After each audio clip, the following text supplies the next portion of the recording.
अस्सलाम वालेकुम नाज़रीन। मंज़र-ए-आम में ख़बरुनि जो सिलसिलो जारी आहे। कोटड़ी खां रिपोर्ट शेयर कंदा हलूं। मोहम्मद अज़हर रिंद जी सिंधु यूनिवर्सिटी जामशोरो जी मारवी हॉस्टल में Islamic council for international human rights and empower यूआरसेफ तरफ़ां सेल्फ डिफेंस उनवान हेठि सेमिनार कोठायो वियो। इन प्रोग्राम में शागिर्दनि समेत समाज में औरतुनि सां थींदड़ मसइलनि ते सेशन थी गुज़रिया, जंहिंमें औरतुनि जी ख़ुदमुख़्तियारी थींदड़ ब्लैकमेलिंग, साइबर क्राइम, हिरासमेंट ऐं तेज़ाब हाराइण जा वाक़िअनि मुतालिक़ ते ॻाल्हायो वियो। हिन प्रोग्राम जी मैनेजमेंट में निगरानी कंदड़ डॉक्टर नाहिद करे रही हुई।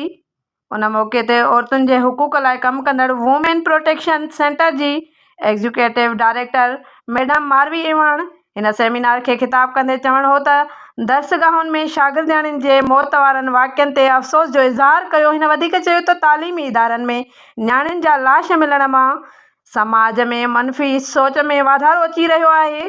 औरत पाण खे कमज़ोर न तस्वीर करे, छाकाणि त हिन मुल्क में उन्हनि जे लाइ क़ानून मौजूदु आहे, ऐं चयो त औरतुनि जी आज़ादीअ खां सवाइ समाज में तरक़ी ख़ुशहाली मुमकिन न आहे ऐं औरतुनि खे हिन मुआशिरे में पंहिंजो किरदारु अदा करण जी सख़्तु ज़रूरत आहे।